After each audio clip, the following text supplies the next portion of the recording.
Irmãos, a partir de hoje e durante todo o mês de abril, nós nos concentraremos no tema da Páscoa. Nossos sermões terão como tema justamente a Páscoa. E em maio retornaremos com o restante da nossa série na carta de Paulo aos Colossenses, na ocasião do mês da família. Por isso, então, eu peço aos irmãos que abram no livro de Êxodo, livro do Êxodo, capítulo 12. Farei a leitura dos 13 primeiros versículos. Êxodo 12, versículos de 1 a 3.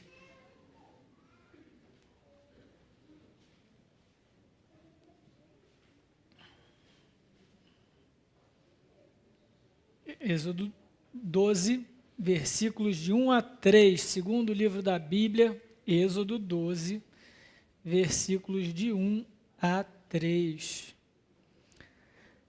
Assim diz a palavra do Senhor. Disse o Senhor a Moisés e a Arão na terra do Egito: esse mês será o principal dos meus meses, será o primeiro mês do ano. Falai a toda a congregação de Israel, dizendo: aos 10 deste mês, cada um tomará para si um cordeiro, segundo a casa dos pais, um cordeiro para cada família. Mas se a família for pequena para um cordeiro, então convidará ele o seu vizinho mais próximo, conforme o número de almas, conforme o que cada um puder comer. Por aí calculareis quanto bastam para o cordeiro. O cordeiro será sem defeito, macho de 1 ano. Podereis tomar um cordeiro ou um cabrito, e o guardareis até o 14º dia desse mês, e todo o ajuntamento da congregação de Israel o imolará no crepúsculo da tarde. Tomarão do sangue e o porão em ambas as ombreiras e na verga da porta, nas casas em que o comerem. Naquela noite comerão a carne assada no fogo, com pães asmos e ervas amargas a comerão. Não comereis do animal nada cru, nem cozido em água, porém assado no fogo, a cabeça, as pernas e a fressura. Nada deixareis dele até pela manhã, e o que porém ficar até pela manhã, queimá-lo-eis. Dessa maneira comereis lombos cingidos, sandálias nos pés, cajado na mão, comê-lo-eis à pressa. É a Páscoa do Senhor, porque naquela noite passarei pela terra do Egito, e ferirei na terra do Egito todos os primogênitos, desde os homens até os animais. Executarei juízo sobre os deuses do Egito. Eu sou o Senhor. O sangue vos será por sinal nas casas em que estiverdes, e quando eu vir o sangue, passarei por vós, e não haverá entre vós praga destruidora, quando eu ferir a terra do Egito. Até aqui a palavra do Senhor. Vamos fechar nossos olhos, baixe sua cabeça. Senhor bondoso Deus e amado Pai, diante da Tua palavra, diante do registro da primeira Páscoa, da instituição da Páscoa, nós clamamos, Senhor, que em nome de Jesus, o Senhor fale ao nosso coração, que o Senhor acenda em nós a viva esperança daqueles que creem na morte e na ressurreição do Senhor Jesus. Essa é a nossa oração, em nome dele que oramos. Amém. Irmãos, conta-se que certa vez, durante a construção de uma antiga catedral, um dos carpinteiros, mais experiente, mais velho, parou o que estava fazendo ainda no início da obra e começou a trabalhar numa peça muito específica, uma viga gigantesca, feita de madeira curva, e ninguém estava entendendo aquilo. Não tinha lugar para aquela peça, que aquele homem se dedicava tanto tempo para aquilo. E os outros carpinteiros e pedreiros ali na obra, sem entender o motivo daquilo, por que ele estava fazendo aquilo, começaram a zombar dele, dizendo: por que você está perdendo seu tempo, tanta coisa para fazer, uma catedral desse tamanho para construir, e você ir perdendo tempo com um pedaço de madeira, com uma viga que não tem nem sentido. Na sua sabedoria, ele não respondia e continuava trabalhando a peça. Muitos meses se passaram, a obra já chegando no final, chegou o momento de fechar a cúpula daquela catedral. aquele domo, aquele teto curvo. E os engenheiros e os pedreiros começaram a ter um grande problema, porque eles não conseguiam apoiar as pedras. Eles não conseguiam colocar suporte necessário, curvo, para continuar e fechar o teto da catedral. Aí então, surge aquele velho carpinteiro e pega a sua peça, aquela viga já esquecida no canto da obra, que estava pronta há meses. Ele, com a ajuda de outros, obviamente, sobe no telhado mais alto da catedral, encaixa perfeitamente aquela peça.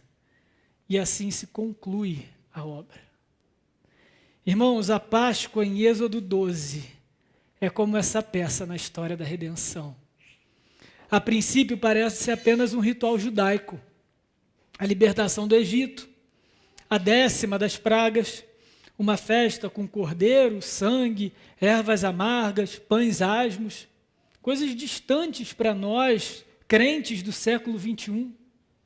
Mas, na realidade, essa peça foi trabalhada por Deus lá atrás na história, para que no seu devido tempo ela se encaixasse perfeitamente na revelação da obra redentora do Senhor Jesus. A Páscoa começa na libertação do povo de Deus como escravos do Egito, mas ela representa algo infinitamente maior. A nossa libertação da escravidão da morte por causa do pecado. Judeus, por séculos, celebraram a Páscoa com um cordeiro, pães sem fermento e ervas amargas. Hoje, nós celebramos a Páscoa com pão e vinho. E o nosso sermão é exatamente sobre isso. Sobre a celebração colocada por Deus a nós, para nos fazer lembrar daquilo que nos comprou da morte, o sangue de Cristo Jesus. E esse é o tema do nosso sermão. Páscoa, a celebração do povo de Deus. E por isso nós olharemos para o texto e veremos o que nós devemos então identificar de celebração, o que nós celebramos na Páscoa. 3 pontos. Nós celebramos substituição, nós celebramos consagração e nós celebramos continuação. Substituição, consagração, continuação. Primeiro ponto, então, irmãos, na Páscoa nós celebramos substituição, versículos de 1 a 13, que foi o texto que a gente acabou de ler. Então, o que está acontecendo aqui, gente? Para a gente entender o contexto, entender, muita coisa já aconteceu no livro de Êxodo, nos 11 primeiros capítulos que antecederam aqui, para a gente chegar nesse ponto, no ápice da libertação do povo. Jacó, neto de Abraão, Isaac e Jacó, chega no Egito, com ele outros 69 homens, 69 pessoas. Jacó e sua família chegam no Egito 430 anos antes disso que a gente acabou de ler, desse episódio com Moisés. 70 pessoas chegaram ali. Ao longo desses 430 anos, Deus os abençoou grandemente. E aquela família se tornou um povo. Aquela família se tornou uma nação de mais de 600 mil homens, sem considerar as mulheres e as crianças. E por causa desse crescimento enorme e abrupto, o faraó do tempo de Moisés passou a ter medo, temer a influência, o poder que aquele grupo de pessoas poderia realizar na sua nação, no Egito. E então impõe uma escravidão cada vez mais dura, cada vez mais severa. Depois de mais de 400 anos, Deus ouve o clamor do seu povo. Ele então levanta Moisés como seu representante e como seu líder, justamente para, através de Moisés, libertar o povo. E nessa libertação, que também representa juízo contra o Egito, juízo contra a incredulidade do Egito, contra a idolatria do Egito, contra os males que aquela nação fazia. E então Deus envia a Moisés 9 vezes. 9 vezes Moisés pede ao faraó que liberte seu povo. 9 vezes o coração endurecido de faraó recusa. 9 vezes Deus castiga o Egito com pragas. A Páscoa surge então na execução da 10ª praga, a última, a morte dos primogênitos. Versículo 12. Porque naquele dia, naquela noite, passarei pela terra do Egito e ferirei na terra do Egito todos os primogênitos, desde os homens até os animais. Executarei juízo sobre todos os deuses do Egito. Eu sou o Senhor. Então, irmãos, esse é o contexto da Páscoa.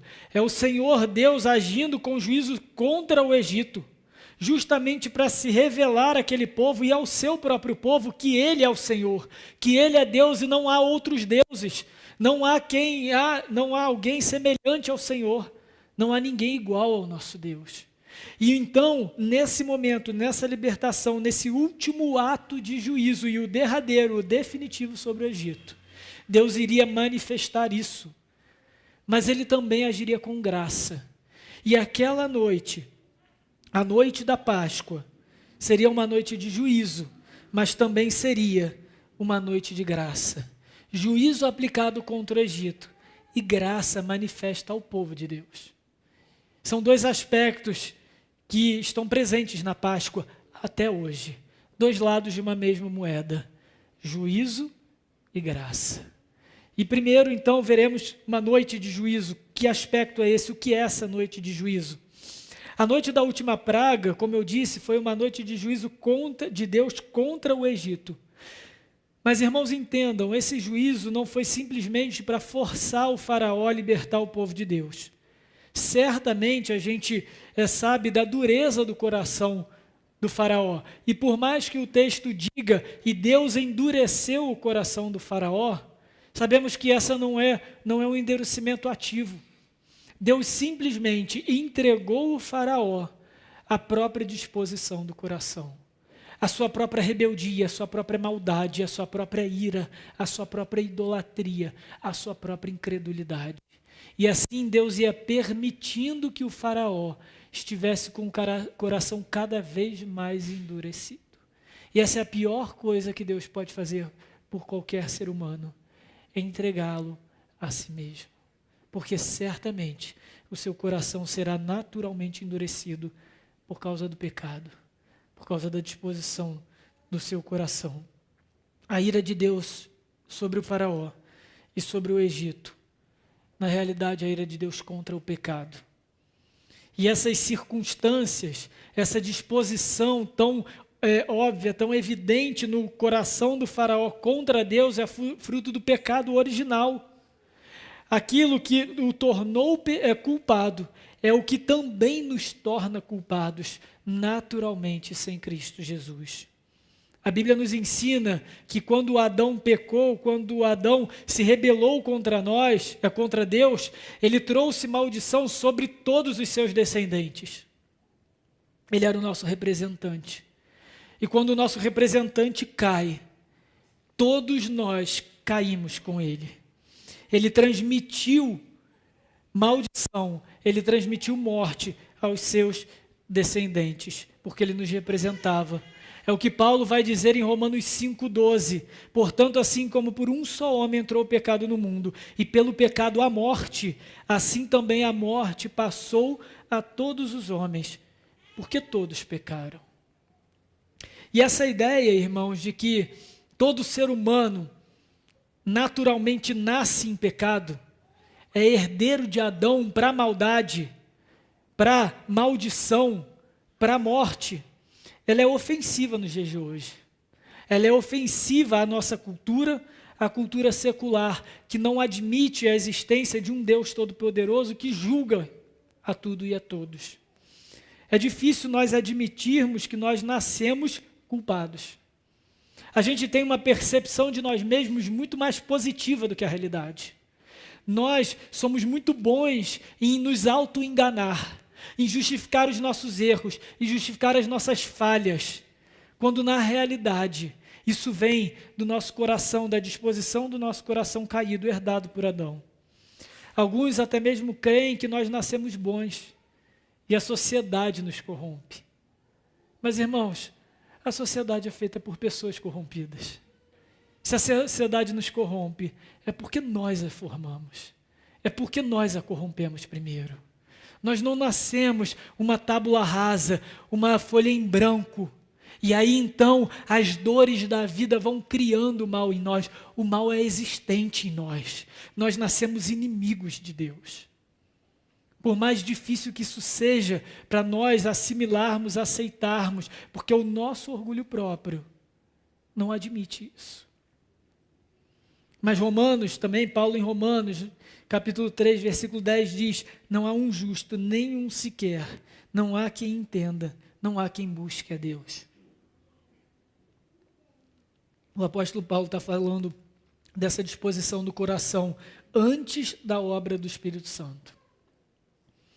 E aí então, para ilustrar isso, esses dias, essa semana eu estava lendo uma reportagem sobre uma empresa de IA. Agora tem inteligência artificial para tudo, né, gente? E aí uma empresa, uma startup chamada Limitless. Qual é a ideia dela? Ela vende um dispositivozinho, tipo um brochezinho, um botãozinho, que ele grava tudo que você fala ao longo do dia. Tudo que você fala ao longo do dia. Todas as suas reuniões, todas as suas conversas. Já teve gente aí fazendo cara feia. Suas reuniões, suas conversas, para no final do dia ela fazer um resumo daquilo que você conversou com as pessoas, do que os outros conversaram com você, e aí você não precisa ficar anotando e tal. Pô, bacana, né? E aí eu fiquei pensando aqui. Imaginemos agora alguém que não acredita em Deus, ok? Fruto do nosso mundo, da nossa cultura pós-moderna, que não acredita em Deus, que não acredita que existe certo e errado estabelecidos por Deus, mas que certo e errado são estabelecidos pelo próprio indivíduo. Ok? Então essa pessoa tem para si um código de ética, um código moral que ela mesma estabeleceu para ela, beleza? E agora imaginem que ela passou a vida inteira com a Limitless agarrada no peito. Vocês acham que no final da vida dela, de 0 a 100, o quão coerente com o próprio juízo, com o próprio sistema de valor que ela estabeleceu para ela estaria? Você acha que uma pessoa estaria 100% íntegra com aquilo que ela estabeleceu como certo e errado, sim ou não? Isso só nos prova, irmãos, que até para nossa autojustiça nós somos condenados. Até quando nós mesmos nos rebelamos contra Deus e queremos estabelecer os critérios éticos e morais pelos quais nós vivemos, nós estamos culpados. E se nós, no nosso juízo falho, na nossa autojustiça tola, já somos condenados, imagine diante do Deus Todo-Poderoso. Essa é a mensagem do Êxodo. Um Deus justo, aplicando justiça sobre culpados. A verdade é que somos indesculpáveis e a Páscoa nos lembra disso. A Páscoa nos lembra que ninguém é capaz de salvar a si mesmo. É uma noite de juízo. E isso está evidente no texto da maneira como essa 10ª praga é diferente das outras 9. Por quê? Não vou ler as outras 9 não, fiquem tranquilos. Mas as outras 9 pragas era assim: o Nilo se encheu, se transformou em sangue, e toda a água no Egito se transformou em sangue, mas no arraial dos judeus havia água potável. No Egito houve uma nuvem de gafanhotos, mas no arraial dos judeus não caiu um gafanhoto. E por aí sim, seguiu nas 9 pragas, mas na 10ª, o destruidor passaria por cima de todas as casas. E ai da casa que não estivesse marcada pelo sangue. O que a 10ª praga ensina para o povo de Deus? Vocês não são tão bons quanto vocês pensam que são. Vocês não são melhores do que os egípcios. Vocês não são dignos da libertação que eu vou lhes dar. Porque o anjo do Senhor, o destruidor, vai passar por todas as casas. E ai daquela que não estiver marcada. Seja povo de Deus, ou seja egípcio. Essa é a mensagem da Páscoa. Nós precisamos de um substituto. Nós precisamos de alguém entre nós e a santa e justa ira de Deus. Qual a diferença então do povo de Deus para quem não é povo de Deus? É que Deus proveu, deu o recurso, deu o substituto para que ele não aplicasse a sua justiça sobre o seu povo, mas aplicasse a sua justiça sobre um outro, sobre um terceiro. Essa é a única diferença, irmãos.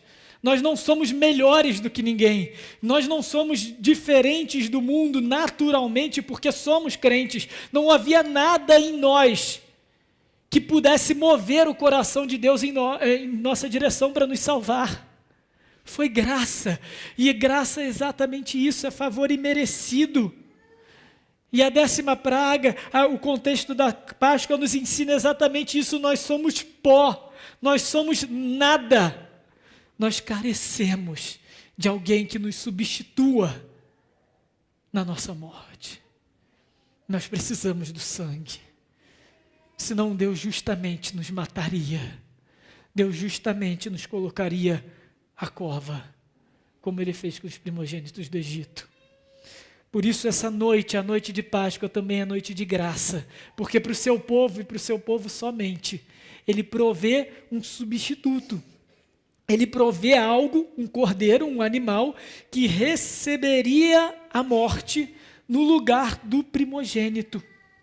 E aqui então, irmãos, nós vemos a progressão da história. Nós aprendemos na escola dominical que Deus vai se revelando aos pouquinhos. Ele vai se apresentando ao longo da história cada vez mais evidente. A história da redenção é uma história progressiva. Não é a primeira vez que um cordeiro é morto na Bíblia. Se a gente volta um pouco em Gênesis, a gente vai ver que um dia Deus chegou para Abraão e disse: Abraão, levanta, pega teu filho Isaque, teu único filho, e oferece a mim o holocausto. Mata teu filho, mata o teu primogênito. Abraão faz isso. E quando Isaque pergunta: pai, está aqui a lenha, está aqui o cutelo, mas o cordeiro, cadê? E aí então Abraão responde: filho, Deus proverá. E na hora que Abraão estava para matar Isaque, aparece um anjo e diz: chega, não mata o menino. E aí então Abraão olha para o lado e tem um carneiro preso pelos chifres. E o anjo diz: pega o carneiro no lugar de Isaque. Um carneiro, um animal, no lugar de um primogênito. Aqui em Êxodo 12, temos um cordeiro no lugar de uma família. Depois que o povo sai do Egito e começa a sua caminhada até a terra prometida, a instituição do holocausto, o dia da expiação, passa a ser um cordeiro, um animal para todo o povo de Israel, para todo o povo, para toda a nação. O que Deus está nos ensinando? Que um dia, viria o seu próprio Filho, Jesus Cristo, como disse a João Batista: eis o Cordeiro de Deus que tira o pecado do mundo. Um cordeiro para um menino, um cordeiro para uma família, um cordeiro para uma nação. Todos esses cordeiros apontam para um cordeiro por todos nós. Povo da aliança, de todas as línguas, povos e nações, através dos séculos, cobertos, protegidos da ira de Deus pelo sangue do Senhor Jesus. É Páscoa do Senhor. É Páscoa do Senhor. É isso que a gente celebra, queridos. A substituição. Aquele dia em que quando o anjo do Senhor, quando o próprio Deus na sua ira olhou para nós ainda inimigos dele, ele só viu o sangue. Ele só viu o seu filho morto na cruz. É Páscoa do Senhor. É isso que a gente celebra. E, irmãos, quando a gente compara então a instituição da Páscoa em Êxodo 12 com a morte de Jesus, a gente percebe que Êxodo 12 é essa peça que está nos preparando na história da redenção para aquilo que ela de fato aponta, para aquilo que ela de fato significa. Vejam comigo, leiam o versículo 6 do capítulo 12 de Êxodo. Êxodo 12, versículo 6. E o guardareis até o 14º dia desse mês, o cordeiro dentro de casa. E todo o ajuntamento da congregação de Israel o imolará, o matará, no crepúsculo da tarde. Aqui o crepúsculo da tarde, no original, é no meio da tarde. Algo em torno de 3 horas da tarde, entre uma tarde e outra. É assim que o judeu marca, 3, 4 horas da tarde. Guarde essa informação. Abre comigo em Mateus 27, versículo 46. Não há coincidências na história da redenção. Mateus 27, versículo 46, e depois eu vou ler o versículo 50. Mateus 27, versículo 46, depois versículo 50. Por volta da hora 9, clamou Jesus em alta voz, dizendo: Eli, Eli, lama sabactani. O que quer dizer: Deus meu, por que me desamparaste? Versículo 50. E Jesus, clamando outra vez em grande voz, entregou o seu espírito. Irmãos, essa hora 9 é o crepúsculo da tarde. Em torno de 3, 4 horas. Quando Jesus foi entregue às autoridades judaicas e romanas, era Páscoa. Foi no meio da celebração da Páscoa.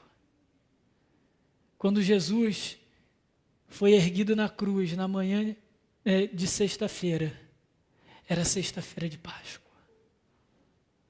Quando Jesus entregou o seu espírito e morreu, foi no crepúsculo da tarde. Enquanto o Cordeiro de Deus, o nosso Redentor, estava pendurado na cruz, sangrando até a última gota pelo meu pecado e o seu, inúmeros cordeiros em toda Israel estavam sendo sacrificados. O Cordeiro de Deus foi morto na hora que ele deveria morrer, porque só ele tira o pecado do mundo. É isso que nós celebramos. A mensagem bíblica, irmãos, é uma só. Só encontrarão a Deus aqueles que estiverem protegidos pelo sangue. Aqueles que estiverem guardados pelo sangue. Quando olhamos então para a verdadeira Páscoa, que é aquela para a qual o Êxodo estava preparando a história, a morte de Cristo na cruz pelos nossos pecados, a gente vê juízo e graça. A diferença é que o juízo recaiu sobre o Filho de Deus, para que a graça dele recaísse sobre nós. E uma vez então alvos dessa graça, devidamente substituídos, devidamente representados pelo sangue de Jesus, somos então transformados e chamados por Deus para viver uma vida digna desse sacrifício. E esse é o nosso segundo ponto. Nós celebramos substituição, mas também celebramos consagração. Versículo 14 de Êxodo 12. Versículo 14 de Êxodo 12. Esse dia vos será por memorial, e o celebrareis com solenidade ao Senhor nas vossas gerações, o celebrareis por estatuto perpétuo. Aqui no versículo 14, Deus está estabelecendo o cumprimento, a observação da Páscoa, mas juntamente com a Páscoa, ele estabelece uma festa, a festa dos pães asmos. E aqui asmo significa sem fermento. E Deus faz isso constantemente ao longo da história. Ele vai marcando datas, ele vai mudando o calendário, ele vai mostrando para o seu povo: esse dia é importante, esse dia é necessário, façam isso, se lembrem de mim nesse dia dessa forma. E aqui não é diferente. Porque, irmãos, nós somos seres litúrgicos. O que significa dizer que somos seres litúrgicos? Nós vivemos uma liturgia, uma repetição, uma ordem de atos. Nós precisamos de ordem, nós precisamos de rotina. Mas não é qualquer rotina, é uma liturgia, porque é uma rotina, são atos pensados, atos trabalhados, planejados para a honra ao Senhor. Isso é uma liturgia. É o que a gente faz aqui no culto. Nós temos a nossa liturgia de culto. O momento de orar, o momento de ler a palavra, o momento de cantar. Essa ordem nos ajuda a nos comunicar com o Senhor e nos aproximar dele em culto. Um culto racional, um culto organizado, porque assim é a nossa fé, racional, sóbria, e assim deve ser a nossa vida, porque facilmente nos esquecemos, facilmente as nossas agendas nos engolem, sempre foi assim. Deus então estabelece datas, mais uma festa, mas vejam o detalhe, mais do que uma festa, essa obra de redenção, de libertação, mudou o calendário de Israel. Deus estabelece um novo calendário. Voltem agora, ainda em Êxodo 12, versículos 1 e 2. Disse o Senhor a Moisés e a Arão na terra do Egito: esse mês vos será o principal dos meses, será o primeiro mês do ano.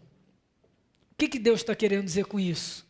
Ele está querendo dizer o seguinte: olha só, a partir de agora vocês são o meu povo.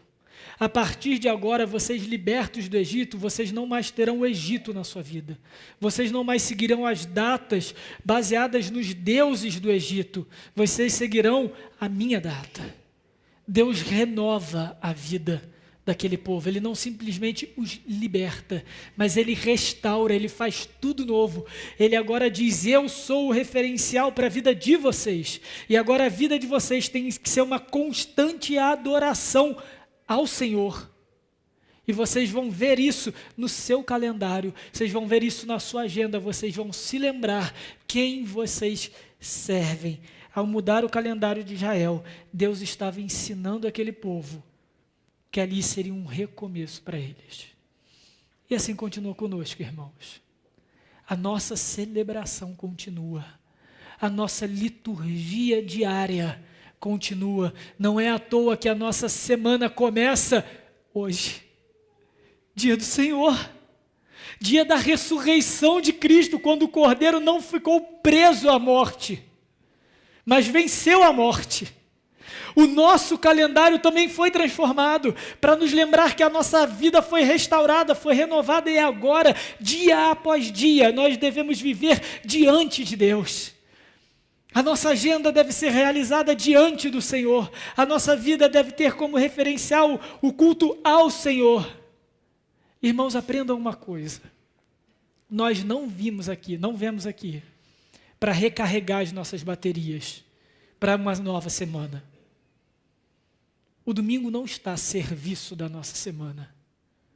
O domingo não está a serviço da nossa agenda. É dia do Senhor. A nossa vida deve estar a serviço do domingo. A nossa vida, a nossa semana, a nossa agenda deve estar a serviço do dia do Senhor. Durante a semana nós devemos nos preparar para cultuar a Deus. Agora, se você vive de segunda a sábado numa loucura, com Deus de lado, perdido no meio da sua agenda, dos seus compromissos, sempre atrasado, beirando o burnout, beirando o esgotamento. Me desculpe, irmãos, mas não vai ser aqui, 7 horas da noite de domingo, que de repente você vai esquecer de tudo. Não tem dias que a gente chega aqui com o coração agitado, e a gente canta e parece que não está cantando, e ora e parece que não está sendo ouvido, e a gente fala aqui 1 hora e parece que está falando sozinho? Porque o nosso coração, irmãos, tem que estar preparado para o dia do Senhor. O Senhor chama nós para uma consagração, e a festa, as festividades do Antigo Testamento, e aqui a festa dos pães asmos, é a mesma coisa. Elas têm um significado, é mostrar que a vida do povo de Deus, a vida do servo de Deus é consagrada a Deus, é separada por Ele. Deus é quem nos consagra para o louvor dele. Irmãos, milagres acontecem o tempo todo e podem e acontecem também no domingo. O Espírito Santo é derramado, ele alimenta a igreja. Nós seremos edificados pelo Espírito Santo de forma mística daqui a pouco na ceia. Mas, irmãos, não tentem ao Senhor. Preparem-se para o dia do Senhor. Consagrem a sua vida. Oração, devoção, leitura da palavra. Busque ao Senhor ao longo da sua semana. E se a sua semana te impede disso, busque ainda mais. É dia do Senhor, é dia de celebração. Isso aqui não é uma válvula de escape para os seus problemas. Isso aqui não é uma sessão para a gente esquecer tudo que está lá fora. Isso daqui não é um escapismo para a realidade. Esse culto nos prepara para a vida a partir do momento em que a nossa vida nos prepara para esse culto. Porque a nossa vida deve girar em torno do culto ao Senhor. Isso é consagração. Por isso que no versículo 15 em diante, eu peço que os irmãos acompanhem, ainda no capítulo 12 de Êxodo, o Senhor estabelece a festa dos pães asmos, sem fermento. Versículo 15 de Êxodo 12. 7 dias comerei pães sem fermento, asmos. Logo ao primeiro dia tirareis o fermento das vossas casas, pois qualquer que comer coisa levedada, fermentada, desde o primeiro até o sétimo, essa pessoa será eliminada, será morta de Israel, no meio de Israel. Ao primeiro dia haverá para vós outra santa assembleia. Reunião é o que a gente está fazendo aqui. Santa assembleia. É isso. Também ao sétimo dia tereis santa assembleia, nenhuma obra se fará nele, exceto o que diz respeito ao comer, somente isso podereis fazer. Guardai, pois, a festa dos pães sem fermento, porque nesse mesmo dia tirei vossas hostes, vossos grupos, vossas famílias da terra do Egito. Portanto, guardareis esse dia nas vossas gerações por estatuto perpétuo. Desse dia 14, desde o dia 14 do primeiro mês à tarde, comerei pães sem fermento, até a tarde do dia 21 do mesmo mês. Por 7 dias não se ache nenhum fermento nas vossas casas, porque qualquer que comer pão fermentado será eliminado, será morto, será executado da congregação de Israel. Tanto peregrino como natural da terra, nenhuma coisa levedada, fermentada comereis. Em todas as vossas habitações comereis pães sem fermento. A festa dos pães asmos foi estabelecida no contexto da Páscoa. E ela deveria ser observada logo em sequência. E por que pães sem fermento? Bem rápido, gente. Há 1500 anos antes de Cristo, que é mais ou menos a data aqui do Êxodo, não existia pó royal. Não existia fermento Fleischmann. Como que o povo fazia o pão, fazia o bolo? Pegava um pouquinho da massa, de farinha, um pouquinho de água e deixava no meio ambiente aberto. E a própria contaminação natural do ambiente ia fermentando aquela massa. Aí aquela massa bem fermentada era misturada no restante da massa para você fazer o pão. E se você quisesse fazer pão depois, você pegava um pouquinho da massa não assada, guardava, e aí você ia levedando uma massa atrás da outra. Às vezes aquele fermento era contaminado por outros fermentos, por outro fungo, outros micro-organismos que estragavam a massa toda. Então você tinha que começar tudo do zero. Por que Deus está tão preocupado com a massa com fermento e sem fermento a ponto de colocar uma pena capital sobre aqueles que não observassem a isso?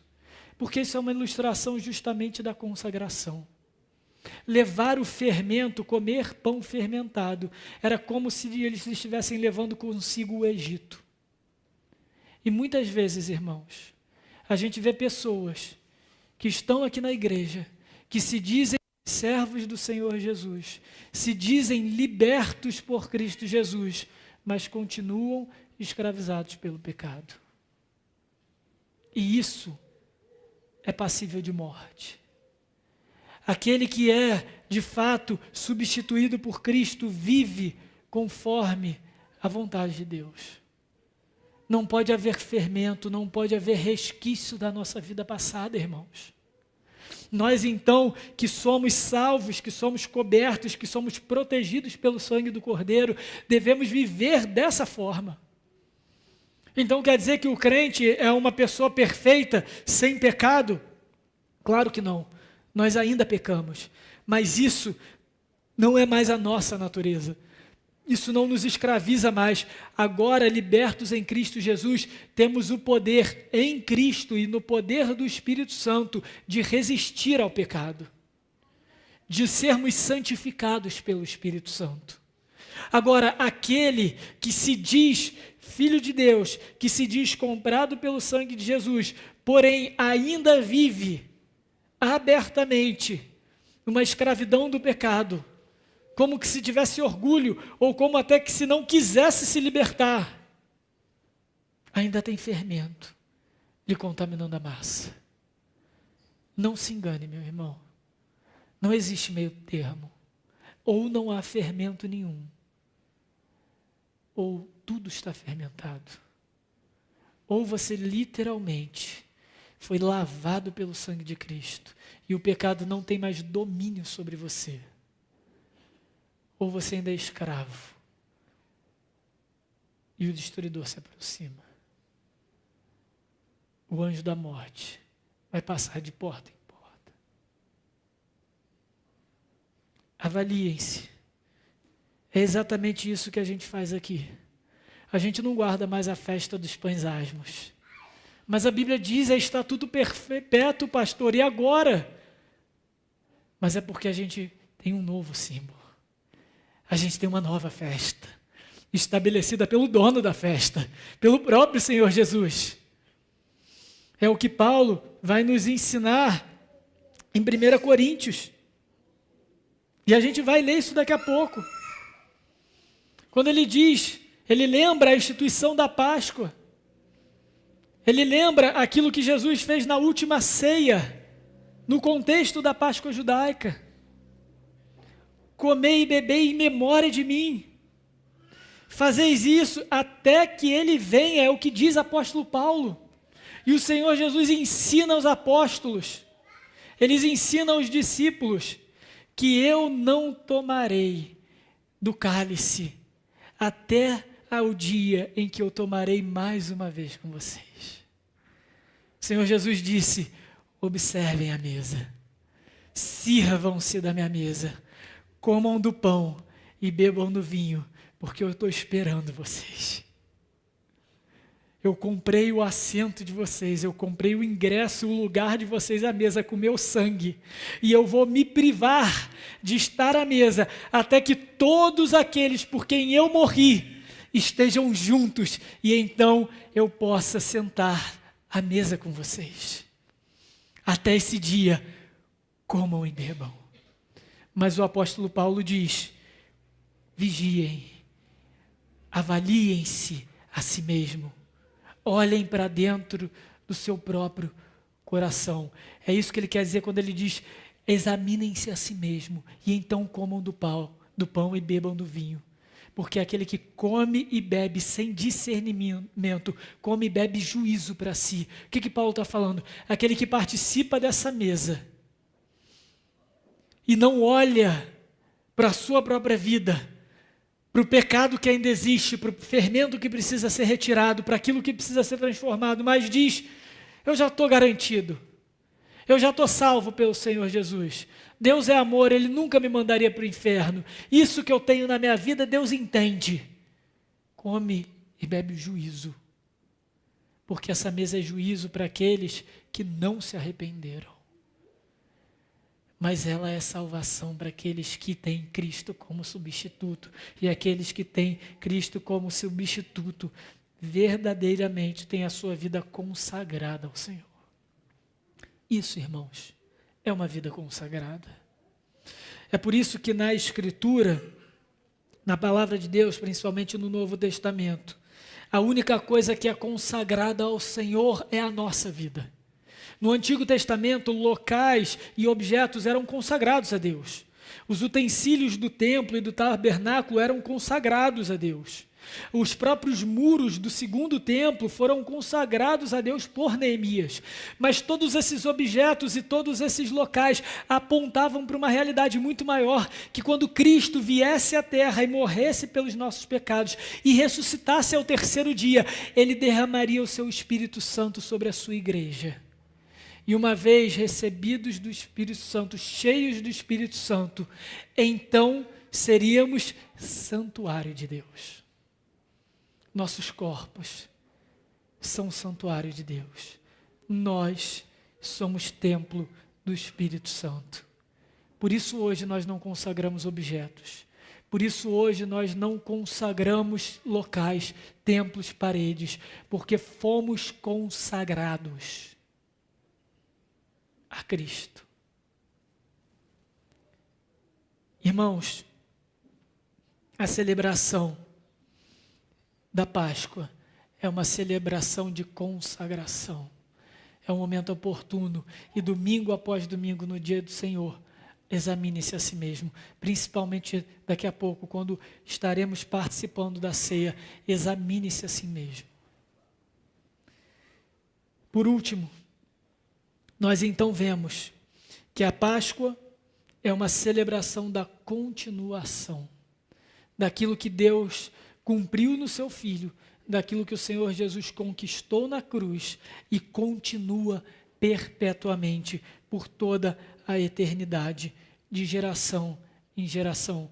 Versículo 24 de Êxodo 12.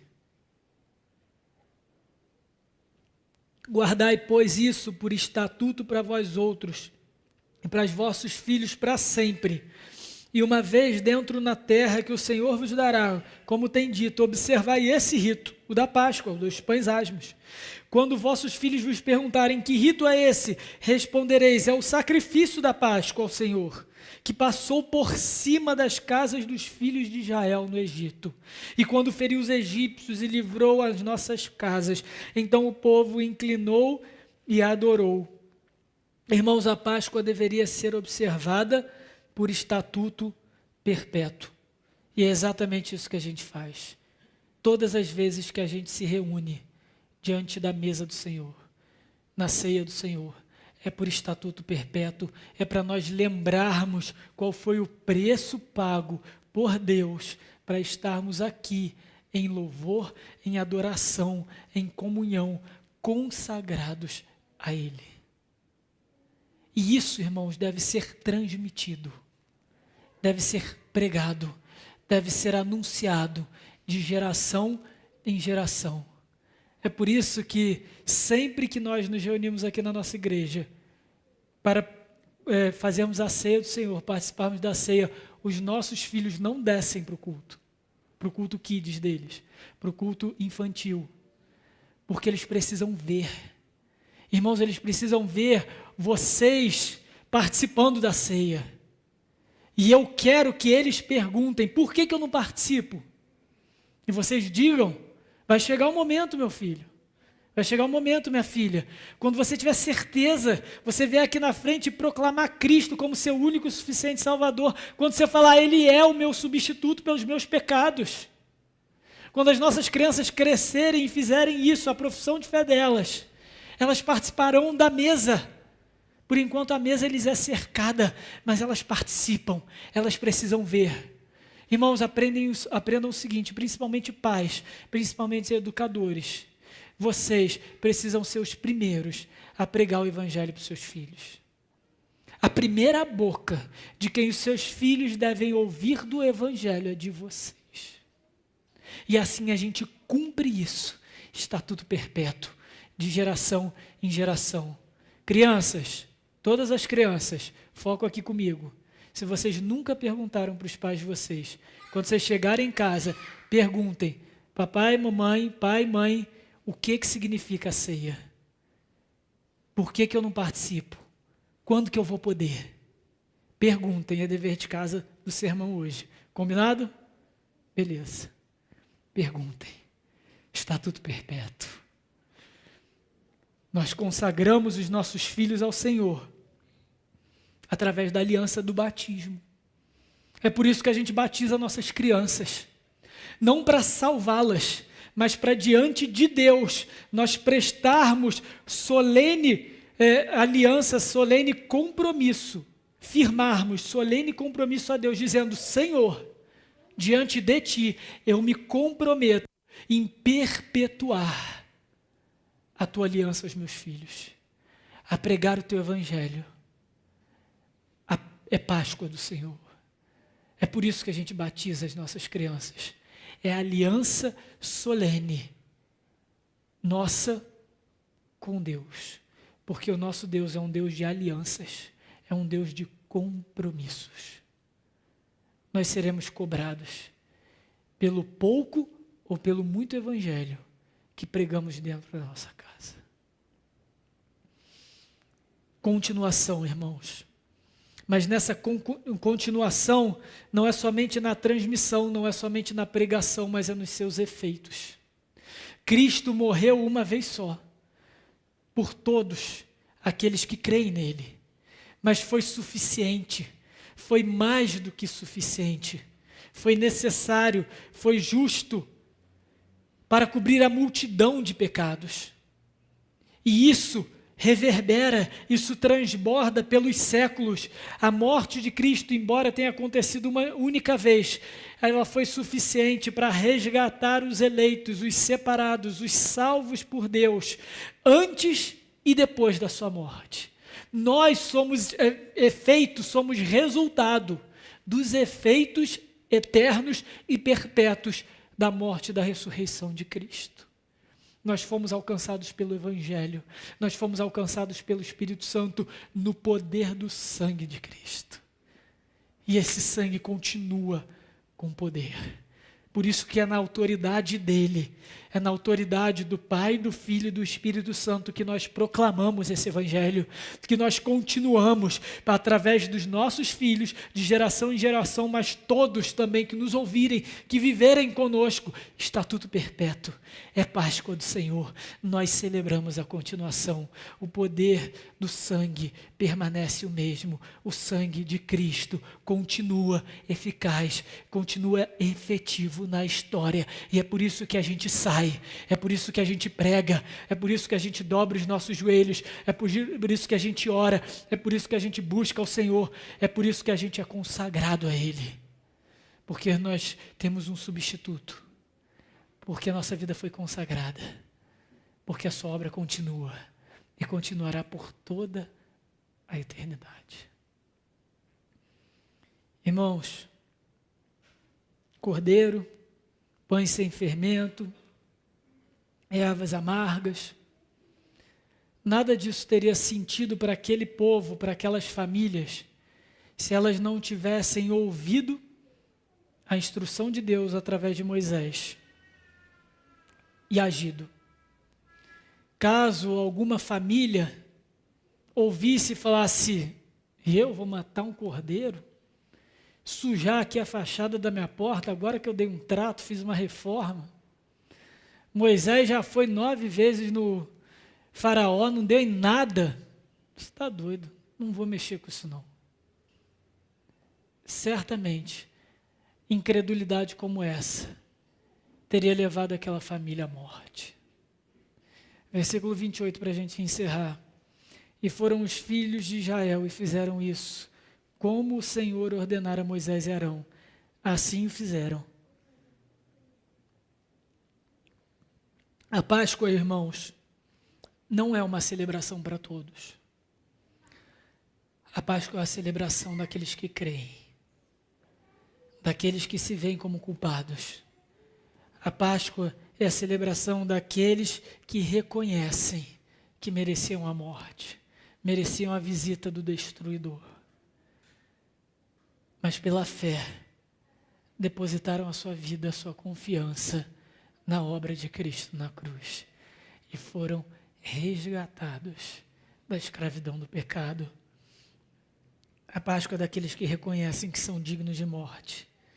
A Páscoa é daqueles que largaram a sua vida, retiraram o fermento e agora foram consagrados e buscam dia após dia, através da confissão, através da oração, através da adoração, através da oração, da leitura da palavra, da obediência, falhando sim, desistindo nunca, mas continuam firmes, porque confiam na continuação, na obra, na perpetuação, nos méritos do Senhor Jesus na cruz. É aqueles que reconhecem que a Páscoa começou em Êxodo 12 e se cumpriu na morte e na ressurreição.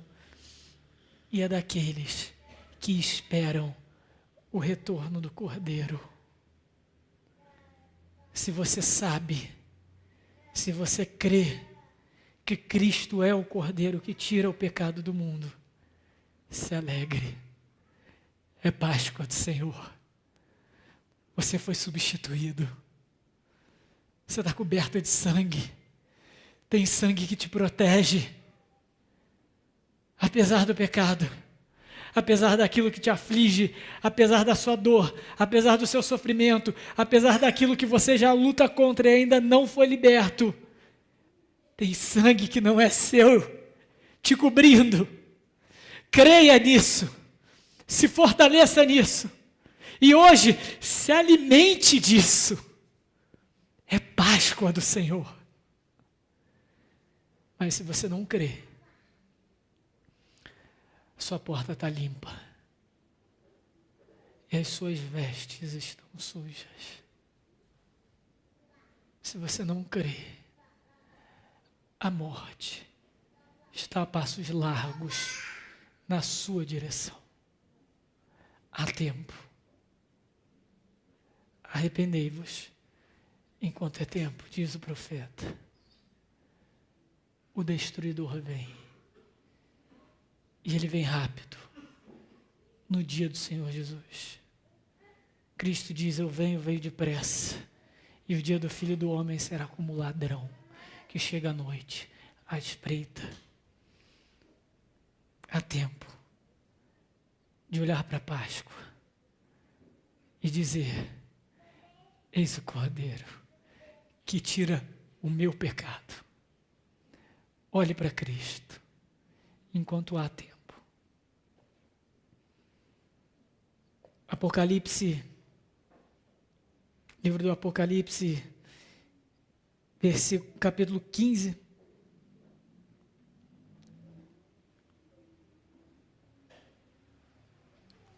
Capítulo 7, irmãos. Livro do Apocalipse, capítulo 7, versículo 13. Para encerrar a nossa mensagem de hoje e nos prepararmos para a ceia. Temos a visão de João sobre o dia em que nós nos encontraremos com o Cordeiro de Deus, aquele cujo sangue nos protege da ira. Apocalipse 7, versículo 13. Um dos anciãos tomou a palavra dizendo, esses que se vestem de vestiduras brancas, quem são e de onde vieram? Perguntou para João. João então responde, meu Senhor, tu sabes. Ele então me disse, são esses os que vêm de grande tribulação, de grande sofrimento. Lavaram as suas vestiduras e as alvejaram, as embranqueceram no sangue do Cordeiro, razão porque se acham diante do trono de Deus e o servem de dia e de noite no seu santuário. E aquele que se assenta no trono estenderá sobre eles o seu tabernáculo, a sua tenda, a sua morada.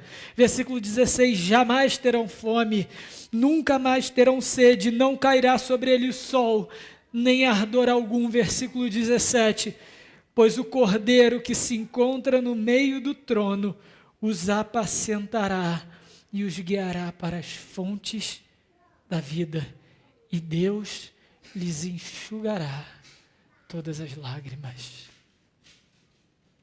É Páscoa do Senhor. Isso nos aguarda, irmãos.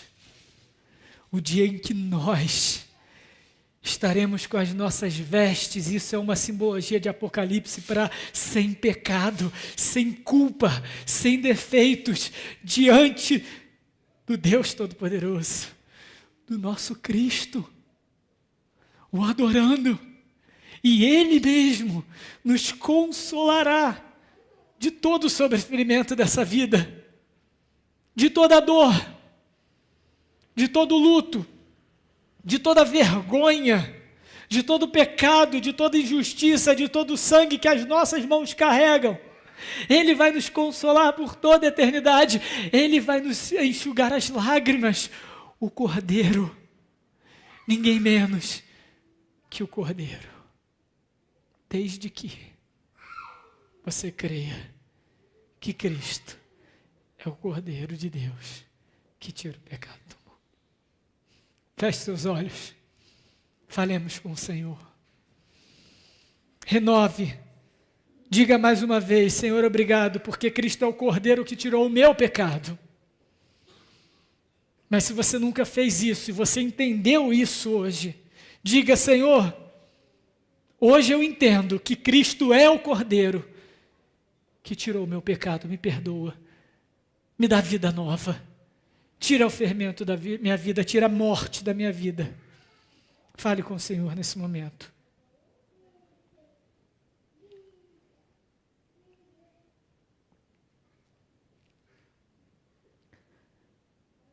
Senhor, nosso Deus e amado Pai, te louvamos pelo Cordeiro. Te louvamos, Senhor, pelo sangue precioso de Cristo Jesus, pela tua morte na cruz pelos nossos pecados. Te louvamos, Senhor, porque o sangue de Cristo nos protege da tua ira, que é santa, que é justa, que é necessária. Senhor, em nome de Jesus, te bendizemos, te louvamos. Por isso, Senhor, restaura a nossa força. Senhor, tira de nós tudo aquilo que ainda é empecilho para vivermos uma vida consagrada ao Senhor. Tira da nossa vida todo resquício de fermento. Tira de nós, Senhor, todo o histórico, tudo aquilo que ainda remete aos nossos tempos de escravidão. Em nome de Jesus, Senhor, consagra-nos a Ti, separa-nos para o louvor da Tua glória. Encha-nos do Espírito Santo, em nome de Jesus. Aqueles, Senhor, que ainda não reconheceram, Pai, cria-lhes a fé, porque essa fé que reconhece Cristo como substituto só pode vir do Senhor. Por isso derrama-lhes o Espírito regenerador, para que confiem no sangue, para que celebrem a cruz de Cristo. É Páscoa do Senhor. Por amor do nosso Senhor Jesus, é que oramos. Amém.